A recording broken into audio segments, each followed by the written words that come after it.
Just tell me when. We're live. Okay. Oh well. Oh well. Good evening. If there's anybody there, so thank you very much, Caroline, for inviting me to speak to the club tonight. Caroline suggested I hold up my books and show you. So this is the first one. Is I've written two books. This one's called No Harm Done. It's about a detective called Lieutenant Ramaz Donatsi, and it's quite a kind of big themed story: politics, commerce, and crime, and they all become intermingled at times. And the second book in the same series, again featuring Lieutenant Ramaz Donatsi of the Georgian Crime Police, is No Way Back, and that was just published just before Christmas, a couple of weeks before Christmas. So that's my second book. And I'm working on the third one at the moment. It'll be the third book in that series. So yeah, is that enough on the books?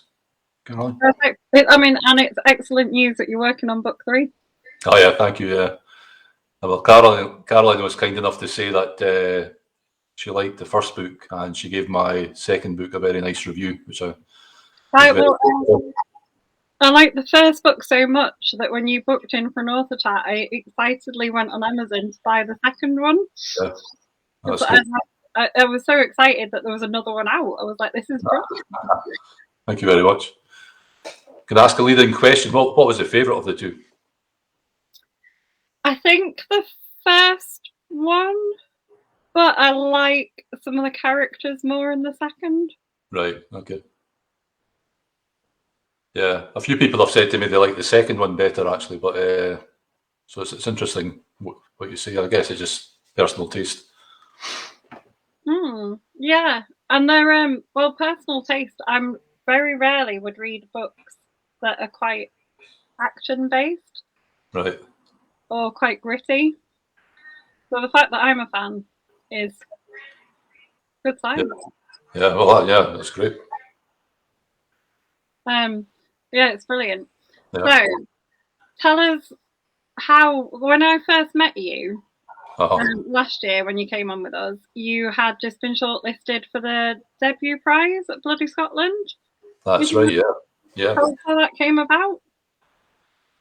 Well, it came about. It was a big surprise to me, actually, because I don't know how many people are familiar with Bloody Scotland, but it's probably the foremost sort of crime book festival in Scotland. It attracts some very big names. You know, David Baldacci. This year it was Stephen King, and there was others. You know, plenty of homegrown talent as well. People like Ian Rankin and Al McDermott. So it's a very, very big and very prestigious festival. So I entered my book on it, my first book, No Harm Done, not really expecting for it to go anywhere, you know. But as it turned out, I got a call from Bob McDevitt, who's the festival director, telling me that it's been shortlisted. 1 book out of 4 been shortlisted for the debut prize. So I was absolutely delighted over that. I just loved it, and it was very exciting as well. It was very great fun, if nothing else. There's a whole lot of peripheral stuff around that, such as the interview I did with you, Caroline, and was on BBC radio speaking to Janice Forsyth. That was great. All sort of press meetings, pictures in the papers. So, and then there was the festival itself. We had a panel. The 4 debut shortlisters were on a panel, and we went into the Albert Hall, a hall here in Stirling, to hear who'd won. So we were on tenterhooks. I didn't win it, unfortunately, but I was genuinely honoured to have been selected for the shortlist. I can say that's in complete honesty. It was really a great honour for me. Well, I mean, they have a really cracking shortlist every year. Yeah. We've interviewed them, like the debut and the shortlisted for the McIlvenney Prize a couple of years in a row now, and every time we've not known who would win because the books are all so good. Yeah, no, they were great. I mean, I read all the other 3 shortlisted books and for the debut prize, and I thought they were just great books, you know. So I was really quite honoured, felt quite honoured to be classed with these people. I've got to know them all quite well as well, so they're nice people, but they're great books. So yeah. You've been asked what your first name is. My third name. Your first name. I think because I've put you as your initials that you write. Oh, right, okay, yeah. So my first name is Alistair, and it's AJ as in Alistair James. So yeah, the reason I chose A J Liddle to write under was Alistair Liddle is a bit long-winded, I thought, you know. So like A J Liddle's maybe a bit more snappy, a bit more memorable. So that's why I write under A J Liddle. Yeah. So I've actually got another middle name which I don't use, but it says Sutherland. So don't know what my mum and dad were thinking of, but that's what they landed me with. Yeah, we don't speak about parents and middle names. I refuse to own up to mine. Oh God, tell us. So tell us how it came about. So Ramaz and the settings are great. Did you come up with him as a character first, or did you come up with the idea of like the story first? Well, I came up with the setting first, you know, because it's set in the Republic of Georgia, and I know Georgia pretty well because I worked there for 15 years, lived there for 15 years, so I got to know the country quite well. So when I decided I was going to write a book, I thought I would do something which make it a little bit different in the settings. You know, it would have been quite easy for me to write something about the mean streets of Edinburgh, say where I was born and brought up, or Glasgow, or some place, you know, places I'm very familiar with. But I thought Georgia's a bit different, you know, and it's actually a very interesting country. There's plenty to write about. That's why I chose the setting, and then the character itself. I just kind of dreamt up what kind of character would I be interested in if I was reading the book. So that's the kind of guy he is. Somebody said he's a cross between Rebus and Maigret. I'm not sure about that, but So Leslie has said she's not read any of the books. She would like them, Leslie, I think, and she wants to know if they're police procedurals. they're kind of, yeah, but they're not. They don't sort of go through detailed process like you know. Like one of my favourite authors actually is Michael Connolly, who writes the Harry Bosch books, Mickey Haler, Lincoln Lawyer books, and his Harry Bosch books are very much police procedural, and mine there's a bit of procedure in them, but it's more a kind of a thriller. You know, he follows a kind of normal police processes, but it's not really a police procedural book as such. Would you agree with that, Caroline? Is that a kind of fair assessment, having read both books? I think so. I'm trying to. I wonder how you researched the police procedure in Georgia as well, because no one would know if it was right or not. Well, so that good question, actually, good point. And one of the things I did want to do with the books, in all respects, was to make it authentic. So I've got a number of Georgian friends, and you know, as I say, I know Georgia quite well, but I'm not a Georgian, so there's little gaps in my knowledge and, you know, kind of cultural context. But one of my friends in Georgia is a guy called Sandro Cicciazzi, who's the security manager in the company I used to work for there, BP. He's a Georgian. He's also a former Georgian policeman. So he's been one of my best resources when I'm checking up on you know, how Georgian police operate.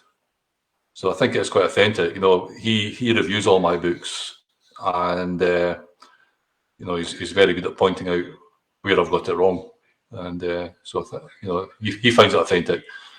My other Georgian friends tell me things about you know, how I use a little bit of Georgian language, not very much, just to kind of flavour the book. But I check with my other Georgian friends: is that the way you know, a man would speak to his mother, kind of thing? So, and I think that's all quite authentic as well. No, I really like the sort of the touches of the language throughout, because it feels like authentic and that you're sort of fully immersed in that. what I liked in the second book is that you see more of the sort of the city as they're going out and exploring. So I think there's a scene where they go to the opera. Oh yeah, yeah. And you describe the opera house and things, and I was wanting to go and like Google it. Yeah. And see what it looked like. It looks just the way I described it. It's I hope it's a lovely old opera house, and operas one of the things which Georgians are keen on. Generally, you know, it's accessible. It's not like in Britain, which tends to be go to Covent Garden or someplace like that. It tends to be quite elitist, I would say. Tickets are expensive, but you can go to the opera in Georgia and it'll be excellent, and you know, it'll be quite reasonably priced. Do you? I may have asked you this before, but because your book is set sort of somewhere so interesting, are you ever tempted to have like photos of the places on your author website? You know, a bit like Peter May does for the Hebrides and things like that. Yeah. Well, I don't know. I don't know if you've looked at my own website. It's ajlidlebooks.com. ajlidlebooks.com. That's actually got some posts up of it. It contains, and the reason I did that was that quite a lot of people have said to me that they've become interested in Georgia as a country, and they've kind of asked me questions about it. And rather than try and, you know, describe it to them or incorporate it into books, you know, I put up some posts on my own website. So it's got a thing with food and drink, some of the politics, the history of the country, and there's some pictures there. For example, you know, I talk about in the book, I talk about supras. Supra's a festival. Well, it's a feast. It literally translates as table, but it's fairly unique. It's when a group of people, mostly men actually, get around a table, and they'll be around that table for hours, and they'll be eating a huge amount. You wouldn't believe how much food gets put on the table, and the amount of wine and vodka that gets drunk. But they're all doing this toasting. So it's quite a unique thing actually, and it's a great thing to participate in. If you ever go to Georgia and you ever get the chance to go to a supra, you should go. But anyway, so I digress a bit. What I meant to say there was on my website, ajlidlebooks.com, there's quite a lot on there if you're interested in Georgia as a country. And the way I wrote it was Georgia from my perspective, rather than something you might Google and get some information. This is actually how I see it. So maybe some of it's not, maybe a bit jaundiced from my personal perspective, but a lot of people have looked at it and they say they like it, and it's quite interesting. No, I think it is, and it's interesting to sort of read books set somewhere that you wouldn't normally discover, because you're sort of learning about somewhere as well as enjoying a cracking story. You've been asked if your books are available in audio. I think this is Andrew in Nottingham who's asked this. Yeah, audio. Yeah, it's something of actually. It's on my to-do list to look into it. It's I'd love to do a kind of a author narrated edition of my book. I'd love to do it myself, record it myself. The trouble I have if I'm doing it myself is I tend to kind of stumble over the words as I read them out. It's just something I'm not particularly good at doing. So I'd probably have to hire somebody to do it. I would like to read it myself, and it is something I'm going to look into. How many books do you envisage there being in the series? Well, yeah. So I'm writing the third one now, and after I've written the third one, I think I'll have a go at writing something else.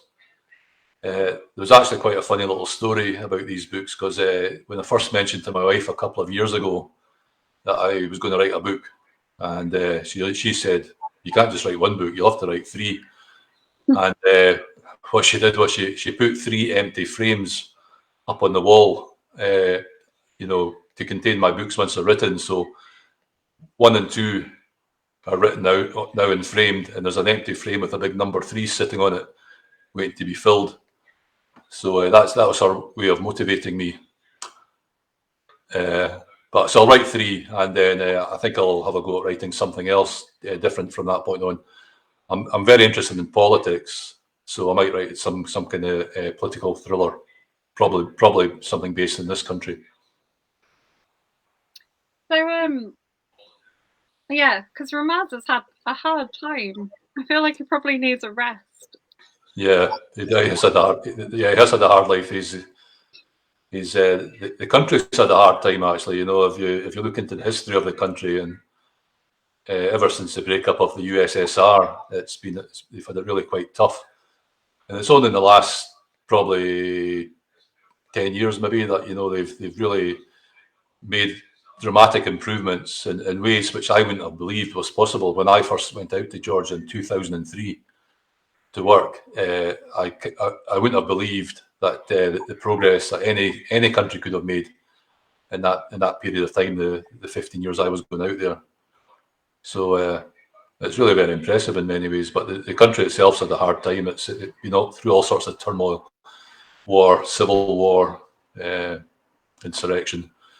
But they're certainly making a lot of progress now. And in actual fact, Georgia is a great place to visit. It's a great place to have a holiday, and eventually it'll be discovered, and it'll be more on the tourist map, and it'll probably be spoiled like a lot of places are. But I would recommend, if anybody gets the chance, if they want to go somewhere a little bit different, once it's easier to travel, you should try Georgia. Sam has said, with regards to the picture frames, she said it's such a lovely idea from your wife. Yeah. Has it helped to inspire you? Well, she kind of motivates me by fear. That's what it is, so it's the consequences if I didn't do it. So she's listening to this, so I better watch what I say. But no, it was a great idea, actually. She has these great ideas, and actually it looks pretty good hanging on my wall here. It's a good conversation piece. People ask, what's that 3 about? So you're gonna get new ones then when you start writing your next books? Yeah, well, I'll fill that third frame with the third Ramazda Nazi, and then I'm sure once I start my fourth book, I'll have an empty picture frame to fill as well. So, yeah, keeps me going. Sam wants to know if you've got a favourite place that you've visited for research. In the world? Mm. Yeah, okay. Well, I have travelled a fair bit. I used to be in the Merchant Navy, and I travelled a fair bit with my job with BP. But I would say, apart from home, of course, I love America, and I'd say that my favourite part of America is the Southwest. This kind of 4 states: California, Arizona, Nevada, and Utah. That kind of corner of America where lots of deserts and great places to drive and just chill. I just love that sort of thing. So that's probably my favourite place. But also we're also big fans of France, and before COVID we went to London quite a lot as well. London's such a great city. We used to love going to the theatre, and we'll go back once we can travel a bit better, a bit easier. But yeah, these are the kind of places I like. So your new idea, you're saying, might be set over here. Would you set it in like a big city, or would you go? Yeah, I would actually. I probably wouldn't set it in Scotland. I would probably set it in London, perhaps. If it was political thriller, that'd be probably the obvious place to set it, I think, because that's where the big politics are. But yeah, probably London. Would you be tempted to go standalone or a series? Yeah, I'd probably try to write a series, actually. Yeah, because that's. I try to write what I like as well. So I think I read something on the book club site that is, people get very excited when they find a new series, knowing that there's however many more books there are out there that they can read. And I'm the same. So if ever I read a book and I realise it's part of a series, I think that's fantastic. And I've got 6 more to read, and hopefully they're all as good. So yeah, people like to come back to the same characters and see how they progress and develop. And I'm exactly the same. They genuinely do, and I think that's one of the star things about the books that you've written. Because I went back to, we said this when we filmed the promo, so it's not a surprise. I went back to book 2, Right. Wondering what had happened, if sort of things had happened, how their life had progressed. I wasn't so much interested at the beginning with what the next crime was going to be. I wanted to know what was happening to you. Yeah. Well, characters should be complex, shouldn't they? And I read. I said earlier that Michael Connolly is my kind of inspiration with his Harry Bosch books, and Harry Bosch has got a very complex home life, and he's quite similar to Nazi in many respects, in that he becomes obsessed and he knows he's damaging himself and his relationships, but somehow he just can't seem to help himself. It's just he's obsessed, and that's just the mark of the man. Yeah. Is there? Would you go back? So once you've written book 3 and you've worked, and we're going quite far into the future here. You've done your standalone.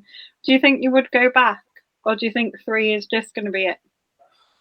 No, I think I probably would go back, actually, because I think people it has taken on a bit of a following. So I wouldn't go as far as to say I owe it to readers, but it's a place in a character I like writing about, and if people are interested in reading it, then that's I would go back, probably. Yes, I would go back and write another 2 or 3 books, as long as it's not forced.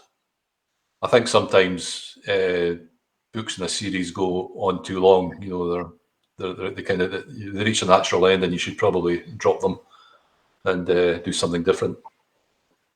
It's a tricky place, I think, to know where that point is as well. Yeah, I think books can become a bit formulaic, can't they? And just more of the same sort of thing. So yeah, you shouldn't damage the overall quality of a series, I think, by over writing. Sam wanted to know if there's a series that has inspired your passion for writing books in a series, I think. Yeah.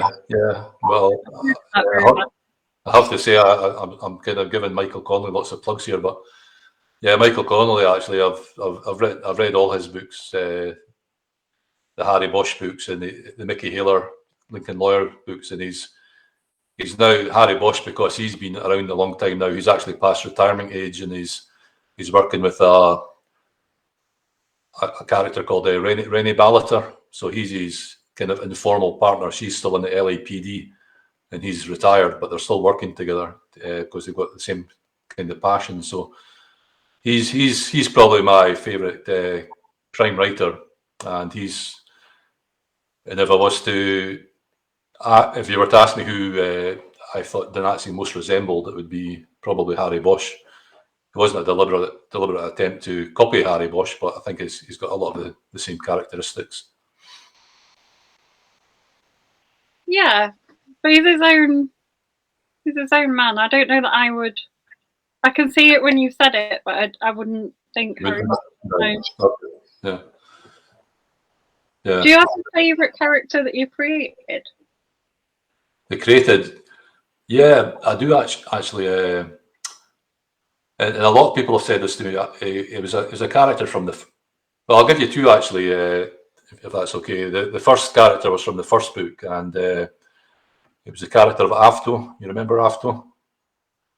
So Afto was going to play quite a minor part in the book, but he's a young gay guy who was a friend of the victim, and he was going to play quite a minor part in the book. But the character just developed in my mind as he went along, and he was a good character, I thought, because he kind of defied the stereotypes of gay people being, they're sometimes portrayed as being a little bit weak. He wasn't. He was a very strong character. So yeah, he was a good character, and quite a few people said that to me, that they liked him as a character. And the second character I like was the Nazi's partner in the new book, which is Irina Giacelli, who's his female partner. So they kind of hit off each other.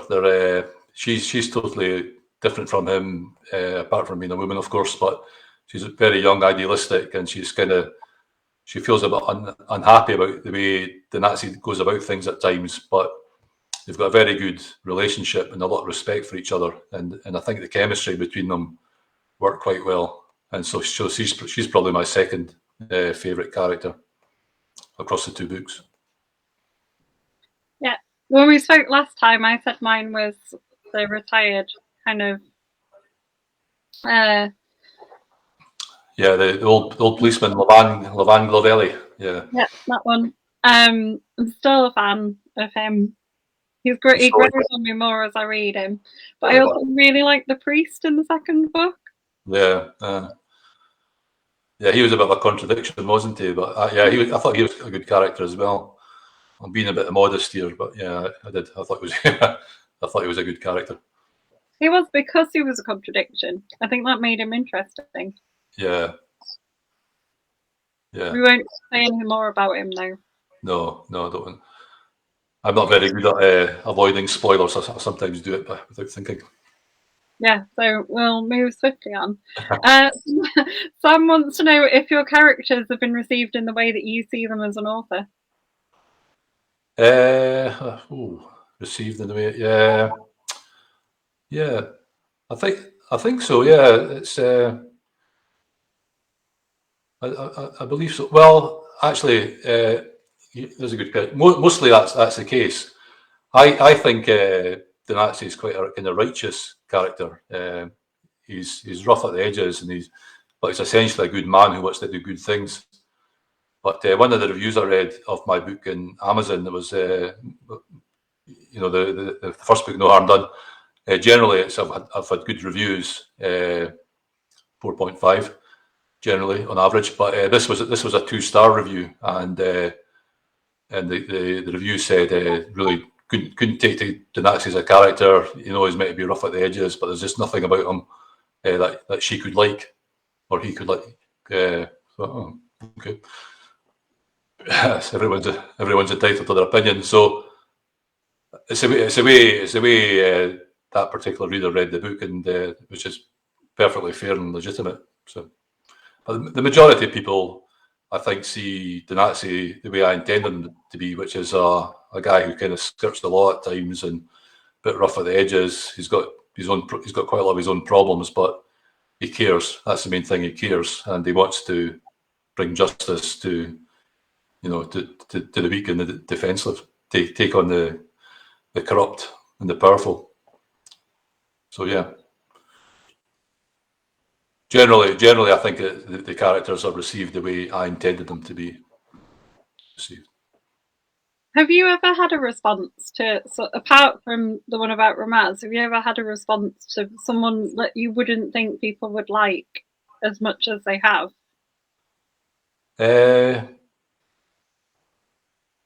I'm trying. So I think they've liked the villains. They've liked the villains. The second book, it's a power play between two mafia crime families. These are real crime families, by the way. The Tbilisi clan and the Kutaisi clans, they exist, and they're very big, powerful, evil organizations. They do some really evil things. But people have said they really like the character, Otar Basilia. They said, "Oh, they really like that character." And I said, "Oh, well, okay. I'm glad you like the character, but I hope you probably don't like the person he's meant to be." But yeah, so that's. I was going to ask you if they were sort of it was a real issue.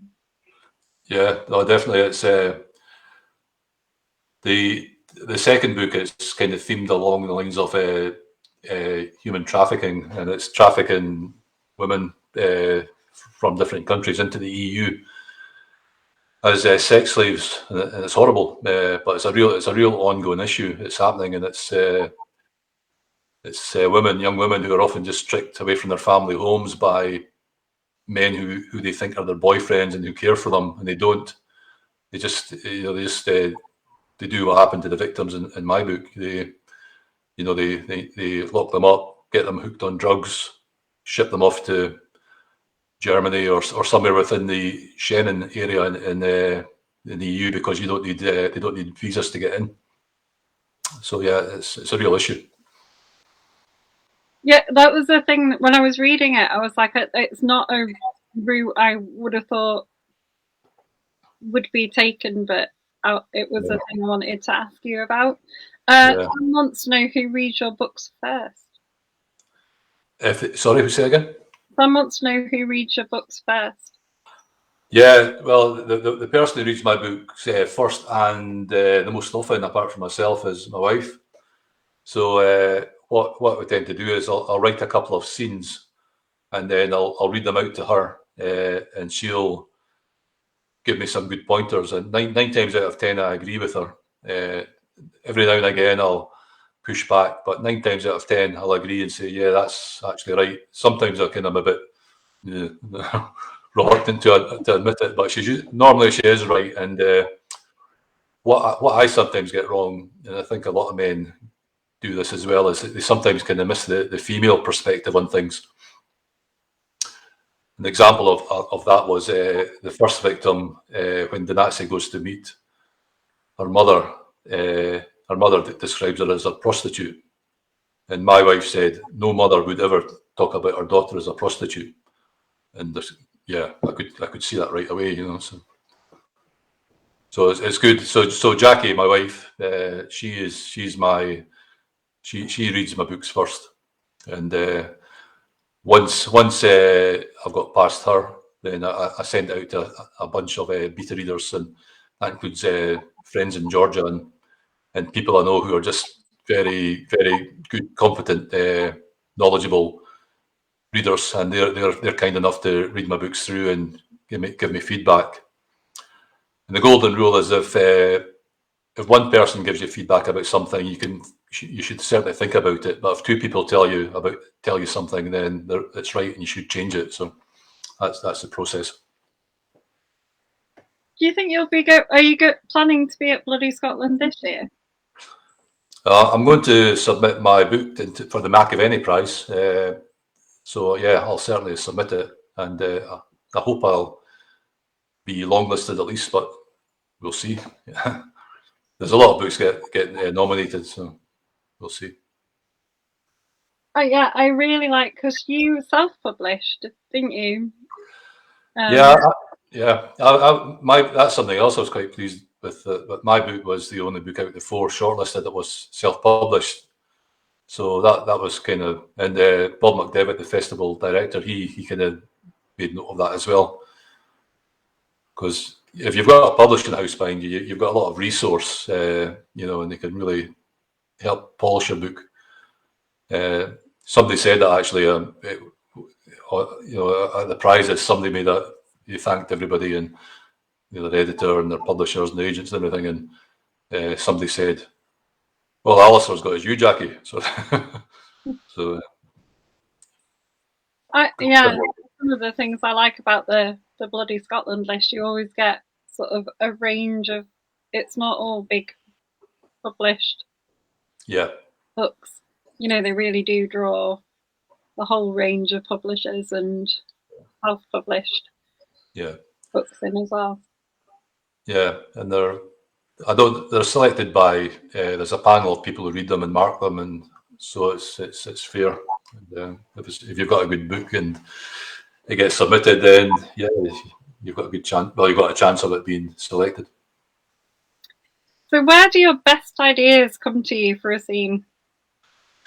Or when do your best ideas come to you? Is what the question says. Yes, sometimes when I'm just out walking, I'll think of something, and what I'll do is I either use the memo function on my phone, or I'll send myself a short email. Sometimes I just put my feet up and I think, now what would come next? Try to be logical about it. This has just happened. What would happen next? So that's the way I do it. I either just get inspiration, or I kind of take time out just to sit and think. Just put my feet up. Have you ever acted out a scene? This is a question we ask a lot of authors. Have you ever acted out a scene? I do, actually. I do it all the time. So, if, say, like a fight scene or a scene where there's movement, then I'll do it. I'll grab my shoulder, or whatever the fight scene is. If it is a fight scene, I do act it out and then try to describe it so it's authentic. Yeah, winning answer still for this comes from an author called Mark Richards, who acted out a fight on Whitby Pier. Okay. That involved dangling off it, apparently. Oh no! Oh jeez, I wouldn't go that far. No, I don't think many people would, but it was quite a good answer. Yeah. No. You've also been asked if your books are in large print and in libraries. They are in libraries. They're not in large print. Again, that's something along with the audiobooks I need to have a look at.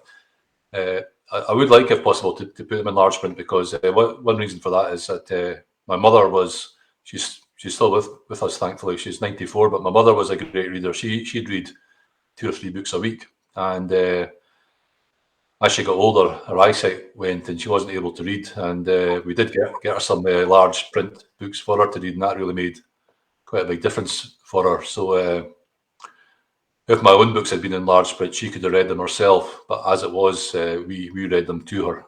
Yeah. So yeah, I am looking into that. But it must be it's quite impressive to get your books in libraries when you're self-published. It's apparently quite tricky to do. Is that true?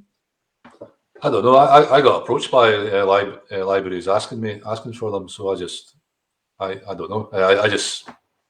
I was asked to supply some books, and I did. So that's Oh, nice. So, can you give us any clues about what might happen in book 3? Because you've been to some dark places already in the book. Yeah. What's going to happen? What kind of are you gonna? Yeah. So book 3 starts with a particularly nasty bank robbery, which involves 2 murders, and but as you might expect, things aren't quite as straightforward as they would first appear. So that's how it starts, with a bank robbery and 2 murders, and it kind of progresses from there. So you said that book 2 is inspired by kind of real life gangs and the real life problems. Yeah. And that's why it's gone there. Was book 1 based on kind of real life things as well? Yes, definitely. So part of the context of book 1 is the kind of political context and the politics and the politics of gas. Now we're seeing this at the moment, aren't we, in Russia and Ukraine? So Russia very much uses gas supply as a political weapon, and that's I'm very familiar with that, because my job in Georgia I was operations manager for the country for BP, and we operated 1 gas pipeline, 2 oil pipelines, and a export terminal in the Black Sea. So I'm very familiar with the politics around oil, but more so gas supply. The pipelines I operated were routed to be clear of Russian influence. So very, very, very political. And yeah, and all the other parts of that book it's all kind of real life stuff. Have you been out on the Black Sea? Yeah, because some of the Black Sea.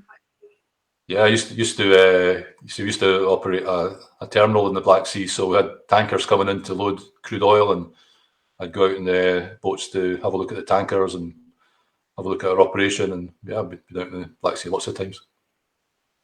Yeah, I've been to some Black Sea resorts. We used to live in Turkey. In Turkey, did you? Okay. Yeah. Time. Yeah. From that way. Yeah. Leslie Lloyd has said that she'd be worried about the big gangsters wanting retribution if you portray them in your books. I don't think they're going to come over from Georgia, though. I hope not. I've actually had a few people say that to me. You're living dangerously. I hope. Go on, sorry. Yeah, with any luck, they won't read the books. No, I'll be okay. I was just, that's my next question was, are your books available in Georgia? Yeah, they are actually in English, and but somebody contacted me recently to suggest that I get in touch with a Georgian bookseller. So I've just done that, and see, I thought there wouldn't be enough readers who would be prepared to read in English, but English is very wide spoken now in Georgia, and the way it was put to me by a Georgian, one of my Georgian friends, was that that Georgians are actually be honoured that a Brit is writing about their country.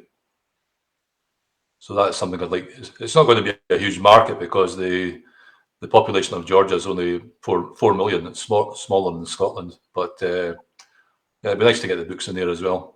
There's been quite a few sold already in English, Kindle and paperback version. Nice. Yeah. Someone wants to know if you've used any real people or their names. I do use real names. The thing about Georgian names is some of the names are almost unpronounceable by English speakers. For example, a good friend of mine is a guy called Anzori, and his second name is Doborogenitsi. Now I'm probably mispronouncing that. So when I select the names, I tend to select names which would be pronounceable by people like us. So Donatsi is easy, and Jackelli is easy, and so yeah. So the names I choose the names carefully. It's some of them are just names from my Facebook friends, and others I kind of go into Google and find some names which I think will suit the character. Yeah. And yeah, and the characters are fictional, but obviously there's you think about certain people when you write about characteristics. Have you ever had a friend sort of get onto you and say, "Am I?" Is that me? Yeah. Yeah, I have somebody said, "Is that me you're writing about?" And I says, "No. If I was writing about you would be Dr. Evil." So yeah. No, there's nobody who could take direct offence, I don't think. Apart from the big gangsters. Yeah, no, they'd be really offended. Yeah. So have you just used real gangs, or have you, are some of the sort of people that you've talked about? The gangs are real. They call them clans. It's the Georgian mafia, and there's a Tbilisi clan, and there's a Kutaisi clan. Kutaisi is another big town, big city in Georgia. So these two clans are at war with each other. They're vying for influence all the time, and they're not just confined to Georgia. They're very successful internationally. So they're into Europe. They're into Israel for some reason, and they're into America. So and Russia as well. So they've been they're very invasive, you might say. But you've not, when you've written about them, that those are real, but the characters are made up. Oh yeah, I daren't mention real names because then they really might come after me. Yeah. Fair enough. So, how did you keep track of sort of all the events that happen to Ramaz? Because he has quite a lot of life events going, doesn't he? Through the books as well that are important for his development. Yeah. Well, he's got his whole life. He's in his early 30s. You get that from the book, and but his life has been, he was from a different part of Georgia. He was from the breakaway region of Abkhazia, which has got a tragic history, ethnic civil war, thousands of people killed in a horrible fashion, lots of them. And then he leaves Abkhazia as a refugee with his family, and he joins the army. Then he joins the police. But he's got his obsessions, which are partly based on his family history, and and he's apart from it, he's got quite a kind of complex history, but apart from that, he's quite a simple guy. I think, you know, he's got a love in his life, and he's a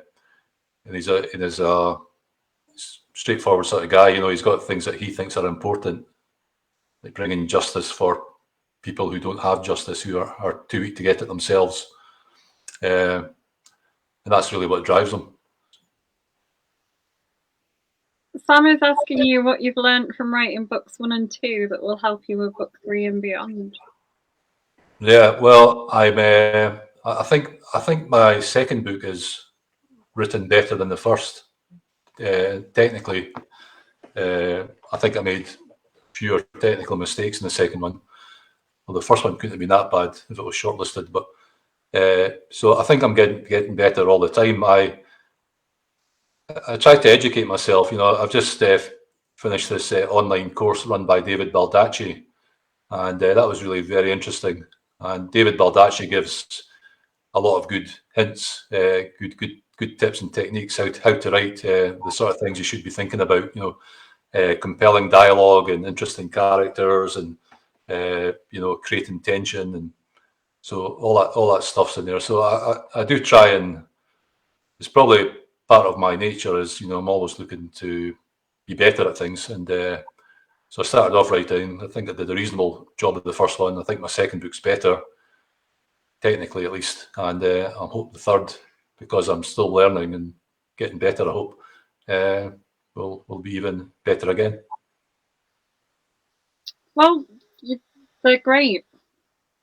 They genuinely are really good. Like I'm another plug from me for them, because I've really enjoyed them.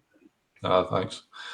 No, it's really kind of you to say that, Caroline. And yeah, that's good. I always like to get feedback, even if it's not particularly glowing. It's always good to get feedback, so you know how you're doing. And so I always ask people if they've read the book, you know, if they could even just, if they don't want to do an Amazon review, just drop me an email, let me know what you thought and how I might improve in the next one.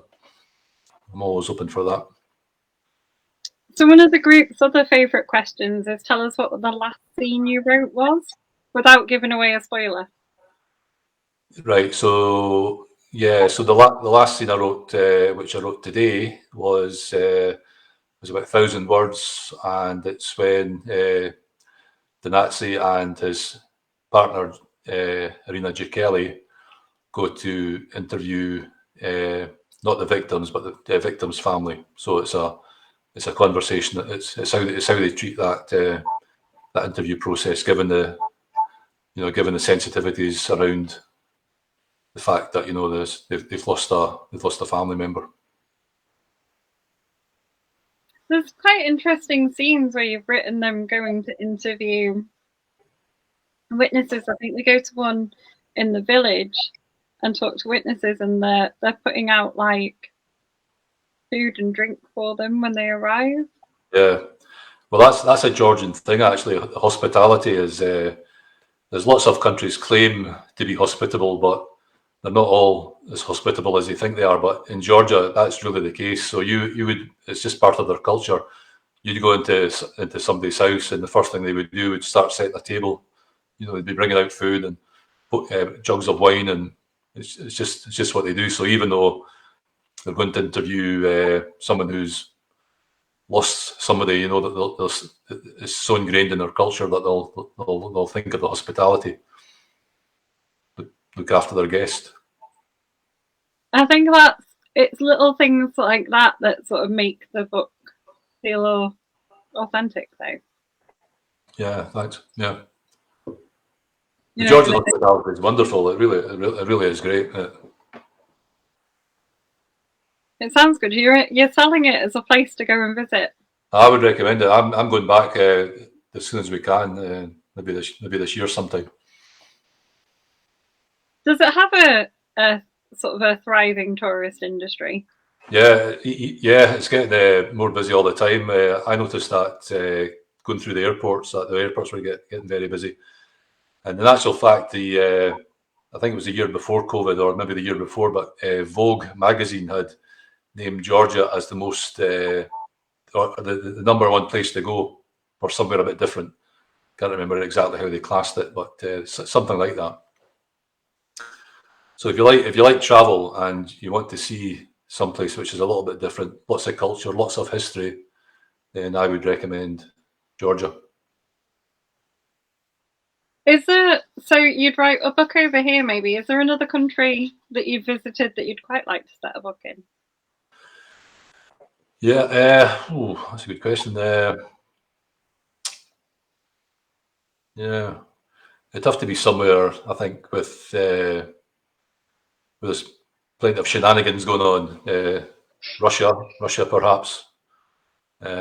Maybe another Eastern European country, or maybe America, because America is such a messed up place at the moment, isn't it? As far as the politics are concerned, anyway. You know, the divisions in the country are bad, getting worse. So that, yeah, but I hadn't really thought about it, but yeah, someplace where there's plenty of material to work on. Have you been to Russia? I have actually, yeah. I used to be in the Merchant Navy, and I was on an iron ore carrier which went to Murmansk. And Murmansk is up there in the Arctic Circle. And we went there, and it was December the 21st, which is the shortest day when we berthed in Murmansk.